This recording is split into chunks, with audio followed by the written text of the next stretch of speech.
Good evening, ladies and gentlemen. Welcome, and thanks for joining me for today's webinar on NFTs, non-fungible tokens and digital scarcity. I'm James Moffat. I'm your host. I'm going to venture to wish you a season's greetings or Merry Christmas or whatever it is for you, because it is very close to Christmas. So thank you ever so much for joining us this close to the break, if indeed you are taking a break. This is our last event of the year, and we'll be hosting new ones in January, including some reruns of previous events as well. But for right now, I'm going to crack on into this subject, and then we'll take it from there. So, oh dear, that's not meant to happen. There we go. What is going on there? There we go. Let's got it. So today's event is brought to you by both the Digital Future Fund and the New Future Foundation. The Digital Future Fund offers exclusive investment learning and networking community opportunities for qualifying individuals looking to invest into high-tech alternative assets such as cryptocurrency and other asset types in the high-growth, high-tech economy, and also the New Future Foundation, who works with entrepreneurs and startups and established businesses to make the most of the vast wealth potential created by digital wealth creation and the platform economy. So our New Future Foundation incubator works with business leaders, founders and entrepreneurs to start and build platform-based businesses that are highly scalable, taking them from an idea on a scrap of paper through to market. Just to make some disclaimers, this event contains no financial advice. We're not a financially regulated organization. Crypto assets are highly volatile and unregulated. And if you invest in them, you do run the risk of losing all your money.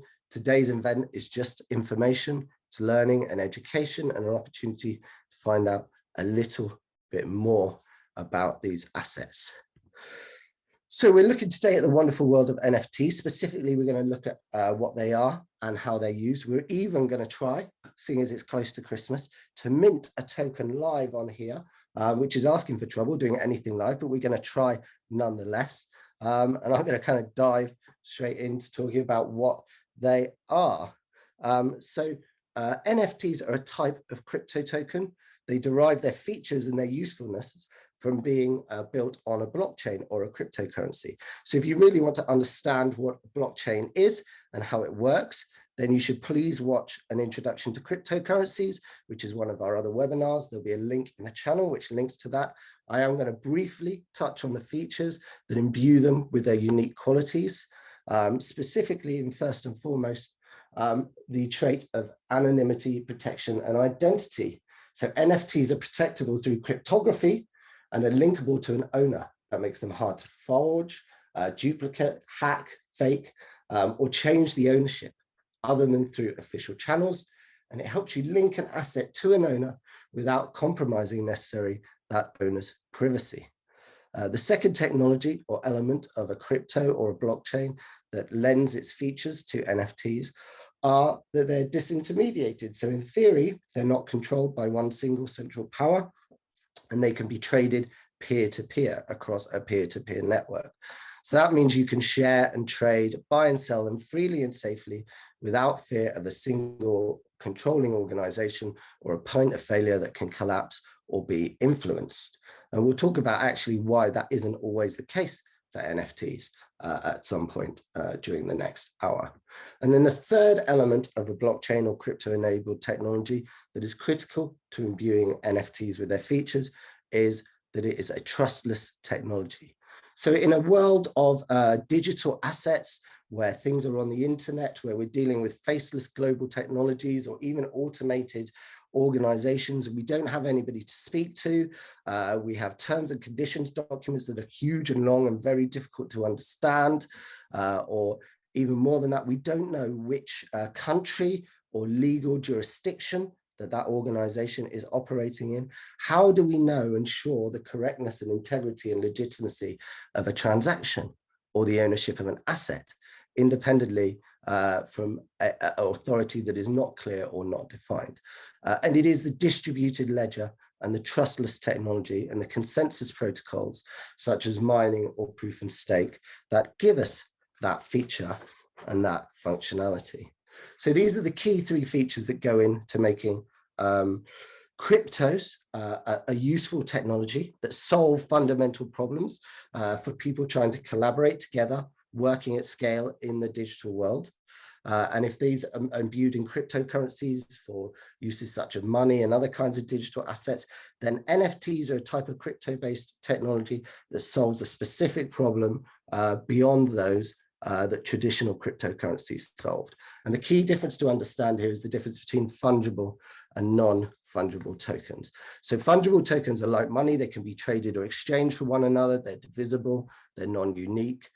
For example, 1 Bitcoin is always, or certainly for the purposes of this presentation, equal in value to another Bitcoin. NFTs, on the other hand, or non-fungible tokens, are unique. They're non-interchangeable. They're stored on a blockchain. They're essentially a form of smart contract. They sit on the ledger and they have uniqueness to them. They're completely separate, which means that they can't be interchanged with another. Now, NFTs allow us essentially, therefore, to differentiate between the thing that we own, or the specific thing we're talking about, and a copy of a thing, so a duplication. So in the real world, we have mechanisms that allow us to do that. So for example, a piece of artwork like the Mona Lisa, we know who owns it, say the Louvre, because they have certification, a bill of receipt, proof of ownership. There's documents that sit with it. Not only that, but experts can confirm and analyze the substance of the material. They can look at the characteristics. And that essentially allows us to know the difference between a copy or a facsimile or even a poster and the real thing. Both can exist. Multiple copies of the Mona Lisa can exist in the world, but there is only one real thing, and it has that proof of its realness stored in those contracts and the expertise that analyzes and says that this is the real thing. Now, in the digital world, that just isn't the case, right? So I can take an image or a piece of music and it can be copied again and again and again. It can be created over thousands of times, and you can just keep reusing it. And there's no way necessarily to tell the original from copies of it, or to say which version that 2 people own is the official version and who has the rights to those. If I show you 2 JPEGs or 2 articles or 2 pieces of code that are identical, and 2 people say that they own them, how do you know which one is the real one? And how do you know who actually owns the true asset? Because people might want to buy or sell that. They might have rights associated with it, like the right to license it, to make money out of it, or they just might want to protect it. And that is where an NFT comes in. At its core, it is a contract, a digital smart contract, a smart contract that says about an asset what it is, what form it takes, the parameters or value or uniqueness about that thing, and it's stored in the smart contract on the blockchain. And that is all an NFT is, a bit of digital information stored on a blockchain that says asset X belongs to person Y. And by being able to do that, it can imbue that digital asset with the following characteristics. So it can be indivisible. So that means, for example, just like a ticket. So a plane ticket cannot be purchased and used partially. Someone must buy that ticket in full, and only that one person can use it. It's the same if you're going to the cinema or if you're going to a music concert. And in the contract, which is written on the blockchain, it will say that this one ticket, there is only one of them, and it belongs to this person, and it can only be used for this usage. They are scarce, so you can say within the contract that there is only one of these, or that you can perhaps say that there are 10. It's a limited edition. Traditionally, developers or people minting contracts, can say create as many digital assets as they like, but the point is they have the power to limit them and to say that there's a finite amount. They have this sense of uniqueness about them because no 2 are the same and they're not interchangeable. The metadata of the NFT is unalterable once it's set, and it gives that certificate and proof of authenticity. And as I said, it links it to its owners. So it's associated with an account. It is linked to a crypto wallet, and the original creators give the NFT the details of that private key of that NFT, and that is stored in the wallet. So they're free to access that record and to transfer it to other people by giving it away or buying or selling it at any point. And of course, because it's on a blockchain, it is transparent. So you may not be able to see who owns it, but you can see on the distributed ledger the records of it has been transacted from one person to another, or any activity associated with it. So you can publicly verify purchases and sales, who authentically had it, and where it came from originally along the way. Finally, NFTs are interoperable, so they can be traded between different platforms, sold across, even sold and transferred across different distributed ledgers or crypto using a bridge or some kind of custodial service. And all of these features that essentially are imbued within an NFT give it its unique character and makes it usable in many, many ways in a digital world where scarcity and immutability are rare and difficult assets. It essentially acts like a certificate or authenticity or a receipt of proof and purchase.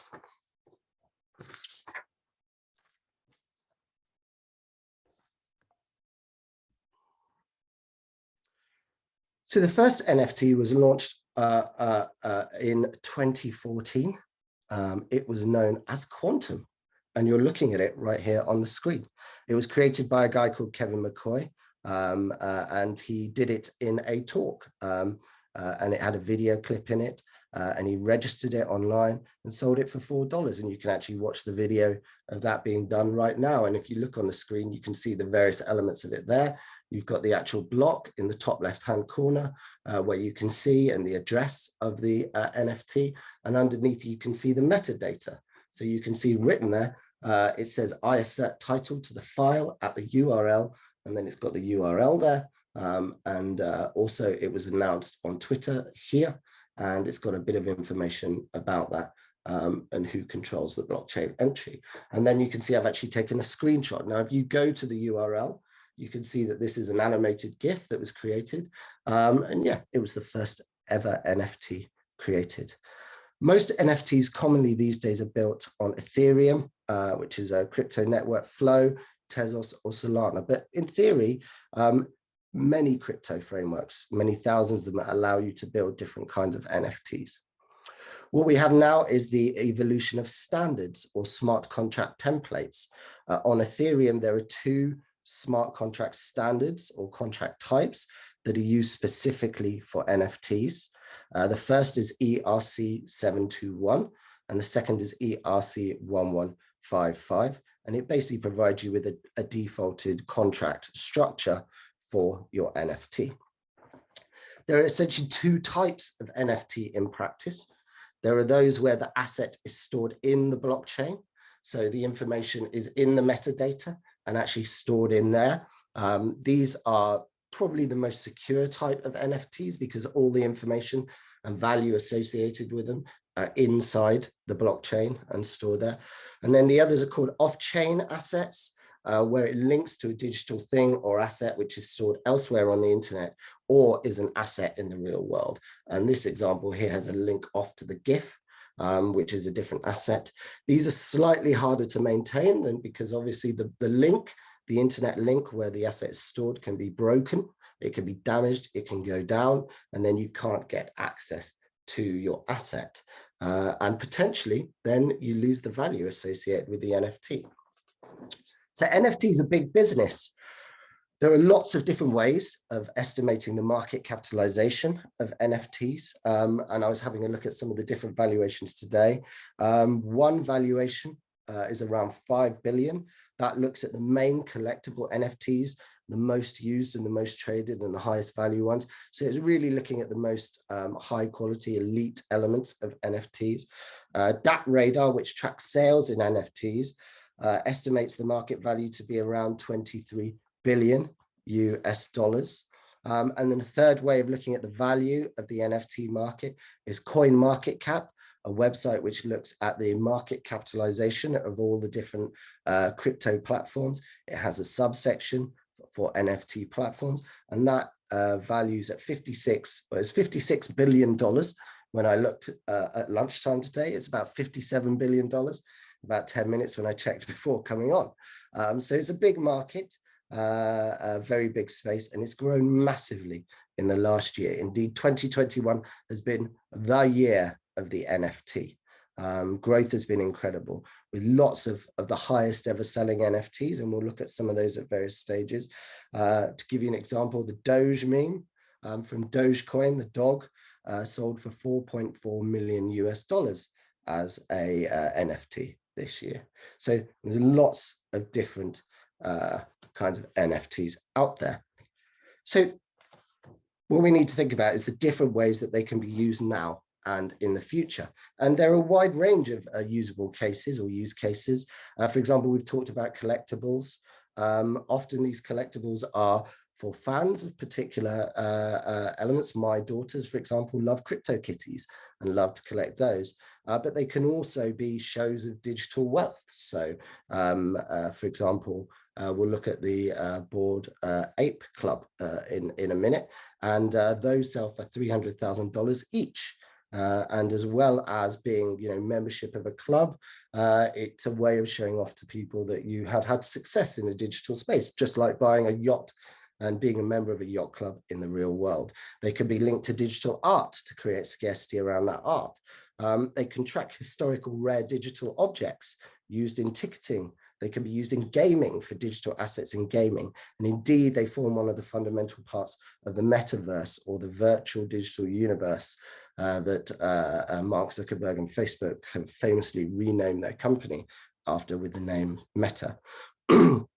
Within music and film, they can be used to create special edition of albums or singles, so that you can get a limited run of a special edition or get access exclusively to an asset that has a limited lifetime.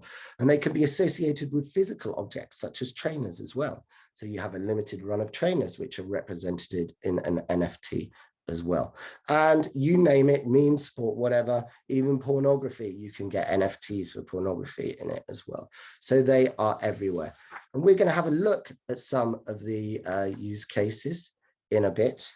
But before we do, we're actually going to have a look at trying to make an NFT. So let me see if I can show you this right now by bringing up the internet. And I have partially prepared this to make it a little bit easier. But I just want to be able to show. Can you see my screen still there and see the website that I've got open in front, Charlie? Yeah. Okay, great. So this is a platform called OpenC. So there's a number of different platforms that allow you to create, buy, and sell crypto assets. OpenC is one of the big ones. Rarible is another. There are different elements that you need to be able to create and own and buy and sell NFTs in the world as well. You need a mint. A mint is where you actually create the NFT and publish it. Obviously, you need a marketplace like this where you can buy and sell it. And then you need a wallet where you can store that. I'm going to just show you briefly how you can do that at the on OpenC and create your own NFT. So here goes nothing with a live representation. So I've already opened up the page here. You can see I can click create here, and then it will open up and say create a new item. That's the page that comes up. I've got an account on here, so I've created an account already, logged into that account, which you need to do. And then I'm going to create an NFT of a sunset, a picture that I've taken of a sunset. So we go down here, we're going to use this one.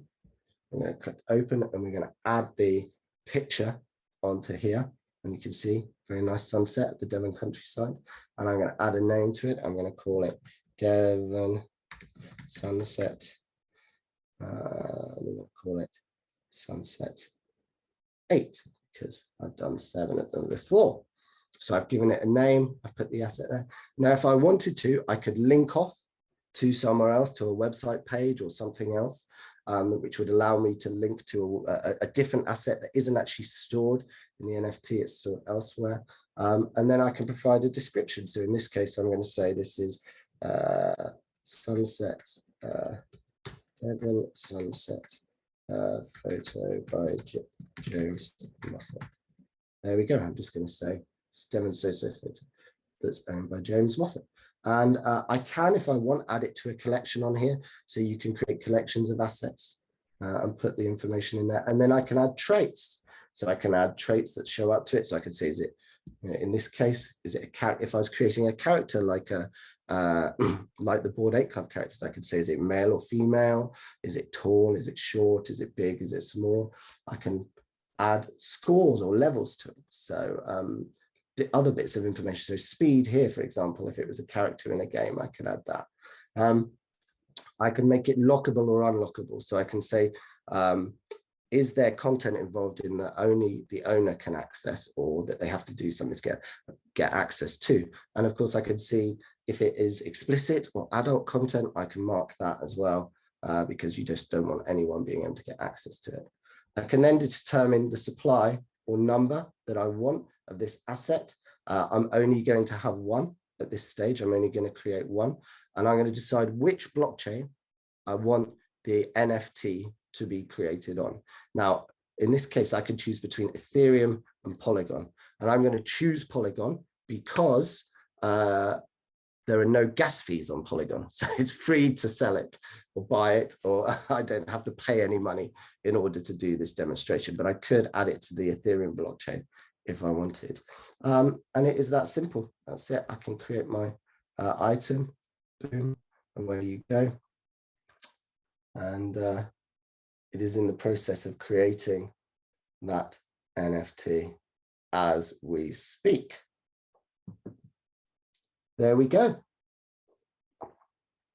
So I have just created NFT Devon Sunset 8 right before your very eyes. And you can see it here. And you can see when it was minted. You can see the details of it. So the contact address, the token ID, the type of token standard that it is, the blockchain that it's on, and what type of metadata it is there. You can see the asset it's linked to, which is the image here. And actually, if I was trying to buy and sell it, you could see any activity about buying and selling it there, and you can see it's owned by me. Now, I'm actually going to offer this for sale.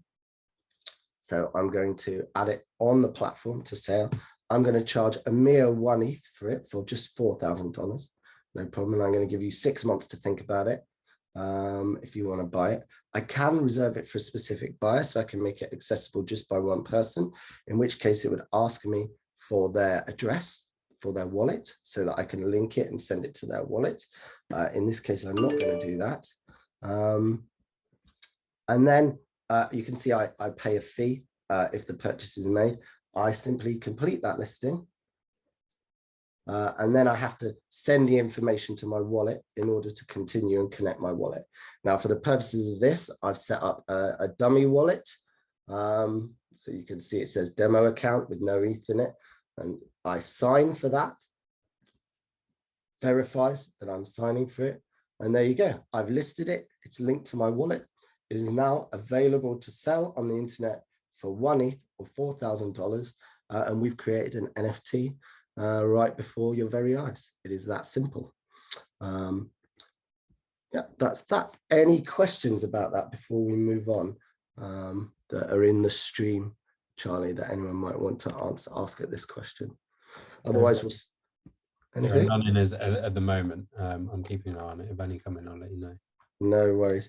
I've talked really about the ecosystem that NFTs exist in already. So you need your wallet, you need your marketplace, and you need your mint.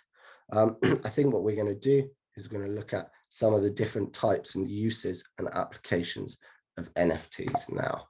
So the first is digital artwork.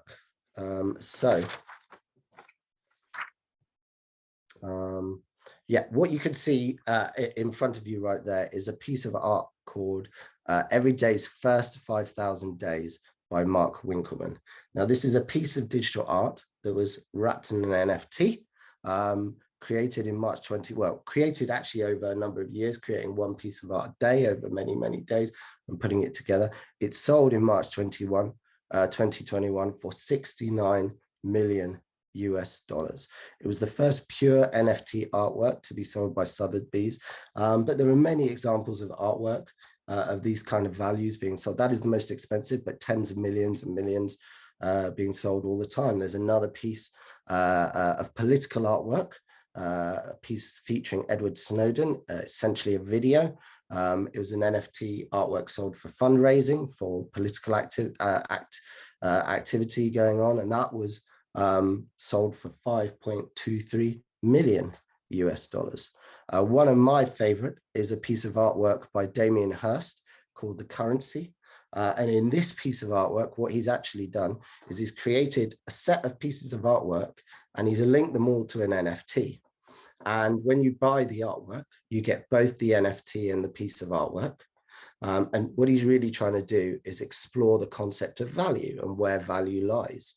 And what he said is at some point in the next year, people who have bought the artwork have to decide whether they want to keep the piece of artwork or the NFT, and the other half will be destroyed. So he's really exploring where the value truly lies. Does it lie in the NFT or does it lie in the artwork? And he's getting to the heart of, I think, really what the concept of understanding digital assets are, in particular NFTs. You know, where is their value derived from? Is the NFT, does it have any inherent value of itself, or is it the asset that it's linked to that is actually where the value comes from? And if you go onto platforms like Rarible or OpenC that we were on, you will see millions of different pieces of digital art that you're able to look at and buy and collect, and you can even create your own and sell it online. I think the key feature and the reason that NFTs have been so big and popular in digital art is that ability to create the uniqueness of the asset, to say there is only one of these or a short run of these, so that the artist can retain their value. And I think this is going to be big in music as well. So, you know, the ability to tie NFTs to specific songs or albums or access to pieces of content specifically, and therefore create value that has been missing, certainly in the music space, since the rise of digital music and MP downloads, MP3 and MP4 downloads. So digital art is one application that's very common and growing and going very well for NFTs. The second is collectibles. And I've talked already about the Bored Ape Yacht Club. There are others as well. So CryptoPunks is amongst the most expensive, produced by Lava Labs. These are just avatars, like little pixelated avatars of people's faces, and they're all unique, and there's a limited run of them, and yeah, you can buy them, and those have sold for 5 million, 7 million, even 11 million US dollars. But the Bored Ape Yacht Club is one that I've got particular interest in, I think, because a lot of them are owned by celebrities and people who are in the crypto space. You do get some benefits. So you're a member of the club, obviously. You can get access to some features if you go to the website, some functionality, some exclusive pieces of content. But essentially what you're buying is the avatar that you can see examples of here. You can buy those. They tend to be about 300,000 US dollars. Yeah, the main use of them, as far as I can tell, fundamentally, is as a show of wealth, and an ostentatious show that you can afford to go and buy an avatar or an image for $300,000. So it's a social signifier, and it shows how NFTs have become a social signifier in the digital world of wealth and success, in the same way that a fancy car or a yacht club or even a big super yacht has in the non-digital world. And I mentioned CryptoKitties earlier, which is one that my girls like to play with. Similar concept, you get a little avatars of kittens that you can kind of grow and give birth to, and you can breed. And those sell again for thousands of dollars as well. So they could be a very, very expensive hobby to get into. I think the next use for NFTs, oh, sorry, skip one, is to represent digital artifacts. So yeah, there are many famous things and historic things that have happened on the internet, and things that have big social significance and importance. Traditionally, they didn't really hold any value because, You know, you could just cut and paste them. There wasn't any uniqueness to them. What has begun to happen this year a lot, and a little bit before that, is that people have begun to link NFTs to these digital artifacts to create uniqueness to them. So you can own a piece of history, as it were, something that in the analog world that we've wanted to do and have done for many hundreds and thousands of years, you are now able to do in the digital world.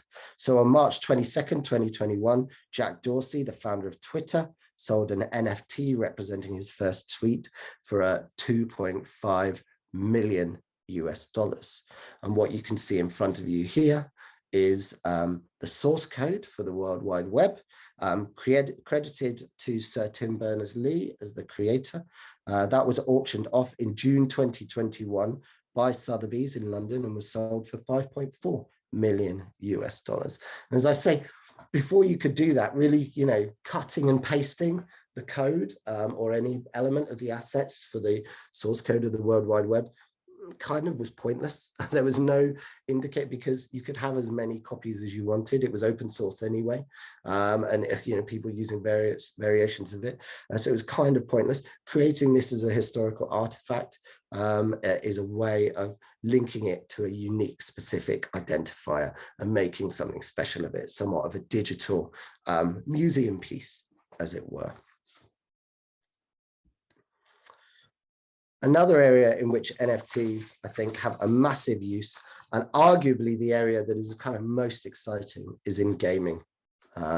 So if you think about gaming, I don't know if there's any gamers on the webinar, but games are full of assets. So you can collect things, armor, tools, weapons. You can earn points and currencies. You can grab pieces of land and build things on those land. You can have your own avatar and bio, a character. And in many games, you can actually buy and sell stuff in the real world for cash already. In fact, what you can see on your screen at the moment is Play Auctions website, and what it shows is a currency price tracker, so like a FTSE index or an exchange rate index, showing how much different currency in games is worth in true real dollars here. So you can see World of Warcraft US, you know, the price of 200,000 gold in World of Warcraft US is $16, and that price is slightly down. Whereas in Final Fantasy, 20 million gills are worth $30, and that price is slightly up. So you can imagine, through the use of, you know, crypto assets, you can take things such as an axe or a piece of armor, and you can turn it into a real world asset that can be exchanged for other crypto assets, bought and sold in and out of the game for real, and even turned into real money. So for example, you could win a cup for completing a game. That cup could have an NFT associated with it. You could have it programmed into it that there's only one cup and only one person can own that cup after completing the task. And at the end of 1 year, or until there's another competition, somebody else gets that cup, just like in football or real world games. Essentially, this is a massive disruptor to e-gaming. It closes the gap between value in the physical world and the digital world, and allows you to do some very interesting things in the gaming space. I think for me, the thing that I get most excited about is that, you know, games create demand for an asset. You know, if you have hundreds of thousands of people looking for demand for an asset, then if you can link that through crypto to real world assets and real money and things like that, you can begin to leverage the demand in your game to create financial products, or to create capital, or even, you know, to do loans. Or you can have a concept where you play a game and you earn points in the game, and then you convert those points into a crypto, or then back into real assets, and maybe use the points you earned in the game to pay your mortgage. So there's some quite revolutionary and innovative ways of thinking. Views in the gaming world are somewhat split. So EA Sports, a very big game publisher, says Entertainment Arts, says NFTs are part of the future of gaming, but at the same time, they're not welcome and encouraged by all. Some people say that games are no place for economics and economic value. So one example in the news right now is Ubisoft, who have launched 2,200 NFTs linked to weapons and tools and devices that you can use in the game, that you can go out and buy for a game called Ghost Recon Breakpoint. There's been a massive backlash against that, both from users of the game, players of the game, and with employees.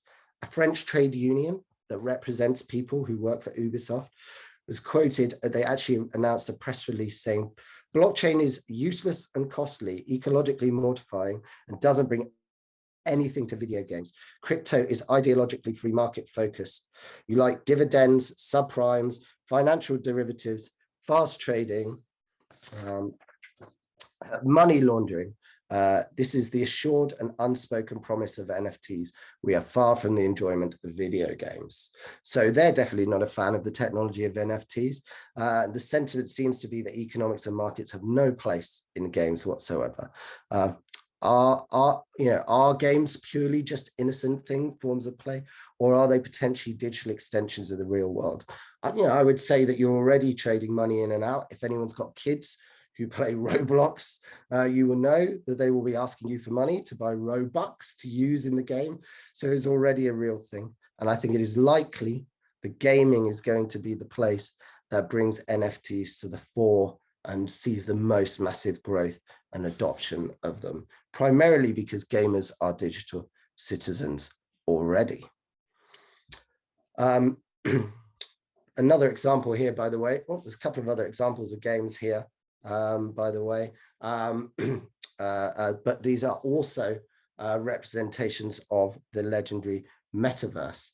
And Metaverse has recently become very popular in the public culture because Facebook changed their name to Meta, and everywhere you go now, people are talking about Metaverse this and Metaverse that. If you don't know what the Metaverse is, essentially it's a set of 3D digital worlds, primarily accessible through virtual reality. But they're a bit like the world represented in the blockbuster film and book Ready Player One, which was called the Oasis. They involve a combination of technologies to create them, most of which is really in its burgeoning form. The metaverse in the format in which it is imagined doesn't exist. You can't build it right now, but we're well on its way. And NFTs are a key part of that, and they're a very important part of that indeed. In particular, they're important because they create that economic element, so scarcity of assets within a game. They allow you to own assets within the metaverse, so a piece of land. They allow you to have identity or to be part of a community. They essentially allow there to be scarce resource within a digital universe. Sandbox is one of the most expanded and most adopted kind of digital worlds or metaverse worlds out there. Between November 22nd to the 28th, the platform attracted $86 million in NFT land sales. And this is a map of the land. You can see people buying the land within it. I've zoomed right out. For those old as I am and have been around the internet as long as I have, you may remember the $1 Million homepage where you could buy pixels on a page. This reminds me very much of that idea. But in theory, this is the basis for a 3D virtual world that you'll be able to go and live in and explore in and do business in and do all of those things. And what NFTs do is they create that sense of scarcity and proof of ownership of an asset within the digital space. One of the first projects created in the digital world was Etherea. So this was back in 2015, and it's built on Ethereum, and it is a land where you can buy little squares and own those squares. When it was originally created, they were just like 40 cents a square back in 2015 or so, and nobody bought them. Nobody showed any interest. This year, however, they've nearly all sold. Some of them for over $1 million. It's become very popular, and somebody who had a project sat there, they thought the project was essentially dead. It's exploded back into life. There are many examples of other digital worlds that could form part of the metaverse as they evolve. So Second Life, you may remember, is a very old world that you could go in. People continue, I believe, to live on in Second Life and have characters in it. EVE Online is a universe game where you can fly around the universe in spaceships. Quite a beautiful game. I mentioned Roblox, that my kids play in as well. And then there's World of Warcraft and many more. And many of these primitive metaverse style universes, you know, are being more and more monetized, and you can see a role for NFTs within that. There's also a role for NFTs in the real world, so linking to real world assets. So to give you an example of that, you're able to, for example, put the details of a house or a property, the ownership of a house or a car into an NFT, and it can act as a proof of ownership in that context. You can create tokenized invoices or bill of sales or even contracts for work done between businesses. Tickets, we've already talked about, NFTs as tickets, and even NFT-based signatures or legal documents as well. Now, many of these applications are in their earliest stages, but the Law Society recently in the UK announced that smart contracts were legitimate forms of legal documents, so could be used in that way. And I think you're going to see more and more of those evolving. Twindig is a project that I'm involved in, where there's a record of all 20 odd million residential properties in the UK with billions of data points associated with them. You can claim and own them, and the plan is to link those to NFTs as a proof of ownership of houses, and eventually to evolve those into a different range of services for property owners, a little bit like a full service history for your home. So this is in its early stages. As I say, NFTs are still evolving in the digital world. They're certainly most applicable there, but there are real world benefits to having digital proof of ownership for analog offline assets as well. And then the final application we're going to look at in terms of NFTs is in finance. So DeFi, we've talked about in other events. DeFi is exploding as an area of distributed finance. So the offering of financial products and services, the creation of a financial ecosystem in the blockchain and crypto environment using these technologies, from loans to all kinds of exotic securities and other products out there. NFTs are kind of special. One of their superpowers is they're generally not considered securities. So they're not subject to the same heavy regulation as other digital assets or cryptocurrencies are. But you are getting the use of people turning cryptocurrencies and using that currency to buy NFTs as a kind of less overt store of wealth, in the same way that wealthy people will buy artwork as a store of wealth, and people are buying crypto assets to do that. And you're getting financial companies wrapping NFTs up into products to sell on or to offer as investment opportunities, or even to leverage for loans or finance. So this is an area in which NFTs is going to grow and grow in usage, simply because it is the record of an asset and it is proof of ownership. It can be leveraged in finance in many different ways. So that's kind of wrap up of the talking part. We've done an introduction to what NFTs are, how they're created, what their features are. We even created an NFT, and then we've looked at some of the many uses of NFTs that are out there. I'm going to open up and answer some questions if there are, Ezzy, and we can have a bit of a chat as well in a minute. Remember, if you do join us and you sign up, if you're not already a member, you can keep up to date with our monthly newsletter, which offers analysis and insight from the industry.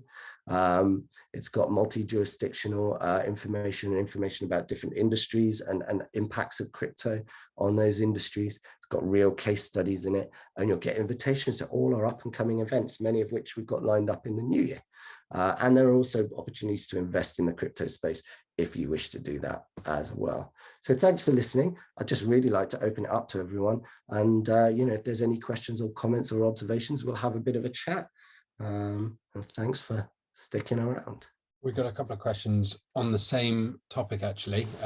One from Ethan regarding, So on those platforms, how do you actually market your NFTs and get them as popular as things like Mutant Ape Club, Yacht Club? So you need a marketing strategy, just like with any asset, basically.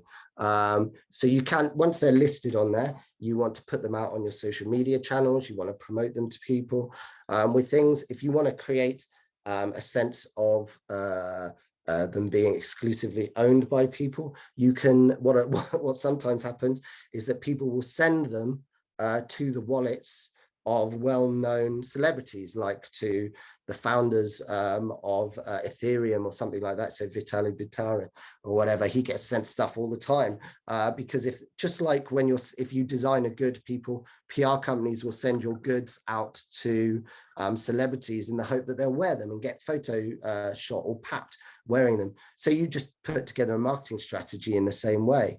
You need to promote them on social media. There's a lot of advertising in the crypto space.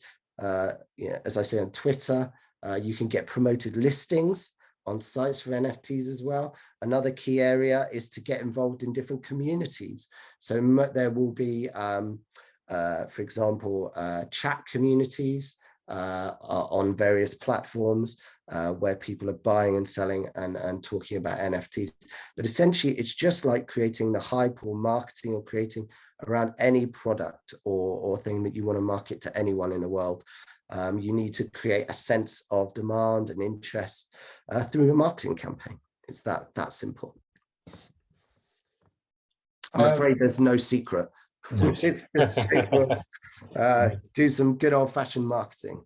One from Felix: will NFT prices level out eventually? Are the prices currently being driven by hype?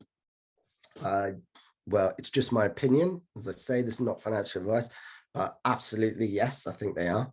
I think NFTs are the most bubbly part of the bubble. The fact that we can just go on and I can create one in just a couple of seconds, like I did there in front of you, I think they are incredibly hyped. I think most of the applications that are being used at the moment are generally the lower value applications. So, merch, packs, images, stuff like that, stuff associated with games, fan stuff, the digital version of the free bits that they give away on the front of magazines, right? That kind of stuff. So I think there's a huge amount of hype. I genuinely do not see how you go from, having 300,000 in ETH, say, US dollars in ETH, and then converting them into a Bored Ape Club. And, you can say that that has the same financial security. Maybe it does. Maybe that particular brand will grow and grow and grow, and they'll add more and more value to their ecosystem. But yeah, I think NFTs are potentially the most overhyped, certainly the way they're being created at the moment, area of asset type in the crypto space. It's certainly one that, in terms of valuing them, the value of an NFT is in the asset that it is linked to, right? So there aren't market fundamentals in the same way. You can't look at the market, you can't do technical analysis, you can't look at the underlying value of the organization or something like that. It's a record of ownership. So the value is much, much more subjective, way more subjective as far as I'm concerned. Now, I'm sure there's many people who are going to tell me very different. But yeah, I think that there will be a lot of people will lose a lot more money in NFTs than necessarily in other areas. Following on from the marketing question again, and ask, are there any specific marketing channels that focus on NFTs? Where do the buyers sort of hang out, basically? Yeah, well, in the spaces where crypto fans hang out, ultimately. So, Reddit, Discord channels, things like that. Essentially, where crypto people hang out is where NFT buyers tend to hang out as well. But having said that, I come back to this point that the value of the asset, the NFT asset, for me is not necessarily. This is why I love that piece of Damien Hirst artwork, right? Because objectively, the artwork has the value. Where you've got the artwork and the NFT, the artwork has the value, not the NFT, right? Fundamentally, that's it. The NFT is just the proof of ownership. But because it's a Damien Hirst piece of artwork, maybe destroying the artwork and keeping the NFT because it's created by him is the thing that will have value. So it's a beautiful little conundrum as far as I'm concerned there. But I think in terms of beyond those channels, if you want to sell NFT to NFT fans, then yeah, crypto channels where they exist are key. But if your NFT represents a piece of digital art, then sell it to people who are into digital art. Or if your NFT is related to a collectible like games or manga or something like that. My 10-year-old daughter, she has a flair for art and she loves doing manga art. And so we created a collection of manga portraits that she's designed on an iPad, a Samsung tablets, and we've uploaded and created a series of those. And maybe they'll get popular with people who are in manga. I don't know, but yeah, whatever your asset, NFT asset represents, think about an audience that you would want to sell it to. But again, don't overdo it. There's that example I mentioned of the Ubisoft game where it just looks like such profiteering that it's really turned off their employees and their community members. So I guess the answer is don't create an NFT and go find a community. Find the community first, find the audience first, right? And then create an NFT that is going to appeal to that audience.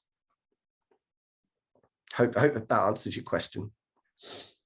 Got another one here, which is if the value is so subjective, how do you price it? You gave an example of $4,000 for a sunset photo. Why not 10K, 1 million, 20 million? Well, I guess, again, that is all in the eye of the beholder, right? If you are selling something, you will get as much money as you can persuade other people that the thing you are selling is worth. The thing with NFTs at the moment is that, people are convinced because they're new and shiny and they're allowing them to do something new and exciting that they have an inherent value of their own. Maybe they do. That's yet to be determined. I would say that doesn't make any sense. It's just it's a certification, a proof of ownership. So it's the value of the asset within it, and then it is worth whatever anyone is prepared to pay for it, right? So I'll give you an example. I would easily pay millions for the NFT to the source code of the internet because it is socially, culturally significant. It's personally significant to me. But an NFT of an ape, I'd rather buy a real yacht or join a real yacht club, I think, than an NFT of an ape. So it's entirely subjective. It's down to choosing whatever you can get away with. If you can persuade people that it's worth it and you can create the hype, then it is worth it. Absolutely. The difference between the Tate and the Tate Modern, I guess some of the artwork in the Tate Modern, you might question why people are paying that much money for. Really? Oh, that's controversial, Charlie. No, but when you consider a square of blue space compared to a work by Da Vinci or something like that, you might look at them and go, the values of them should be so vastly different. That's entirely subjective, yeah, right? Exactly. That's just your opinion, right? Now, there are pieces of artwork in the Tate Modern that have blown my mind before. I remember, so I think it is entirely subjective when it comes to those kind of things. The NFT is just the digital representation. It serves two purposes. It can be a proof of ownership or a proof of authenticity, or in the digital space, it can create scarcity as well by saying that there is a limited number or a single asset. That's what it does. I think, artists such as Damien Hirst and I can't remember his name, Andy Warhol, they've experimented throughout the 20th century with this concept of facsimile, the in a pre-digital consumerist world, this duplication of things. And NFTs are a digital solution to that capitalist digital problem, which is, how do you have scarcity and exclusivity and rarity in a digital world? How does digital space have value when we can create as much as we can processing power?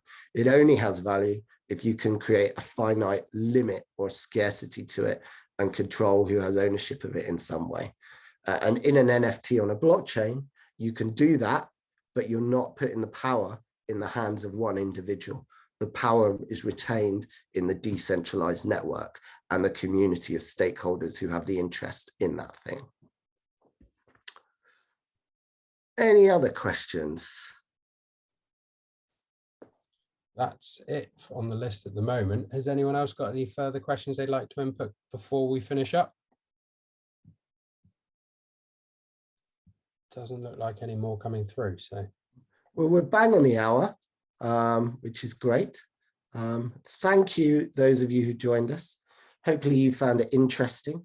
It's trying to get a balance between talking about practical applications of NFTs, the functionality of actually creating them and using them, and the technology behind them, and cramming that into an hour. It's a big subject in and of itself. But hopefully it's been enjoyable and useful. Thanks again. As I say, we've got other events coming up, and if you join, sign up on the website, either at the New Future Foundation or Digital Future Fund, or get in contact with myself or Charlie. You can sign up for the newsletter, which has some fascinating, really interesting editorial in it by a range of guest writers. Or you can join myself and many of our guest speakers for future events in the new year. In the meantime, have an amazing Christmas.